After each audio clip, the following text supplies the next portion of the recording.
محترم ناظرین کرام، السلام علیکم۔ انتہائی افسوس کے ساتھ یہ اطلاع دی جاتی ہے کہ ہمارے مشفق اور کرم فرما، ہمدرد اور غمخوار جناب الحاج ماسٹر محمد یاسین صاحب رحمۃ اللہ علیہ سی چندی والے، جو اس وقت رائے پور جو بھگوان پور کے پاس ہے وہاں پر اپنی خدمات انجام دے رہے تھے، ان کا کل رات انتقال ہو گیا ہے۔ واضح ہو کہ مرحوم ناشر العلوم پانڈولی کے بھی رکن تھے اور ایسے ہی المہد الاسلامی مانک مو کے بھی جو شورا کے رکن تھے۔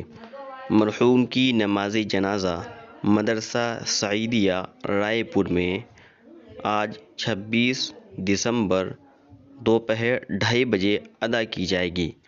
اس لیے سبھی حضرات مرحوم کے لیے دعا فرمائیں کہ اللہ تعالی مرحوم کی مغفرت فرمائیں اور ان کو جنت الفردوس میں اعلیٰ سے اعلیٰ مقام نصیب فرمائے اور پسماندگان کو صبر جمیل نصیب فرمائے، آمین۔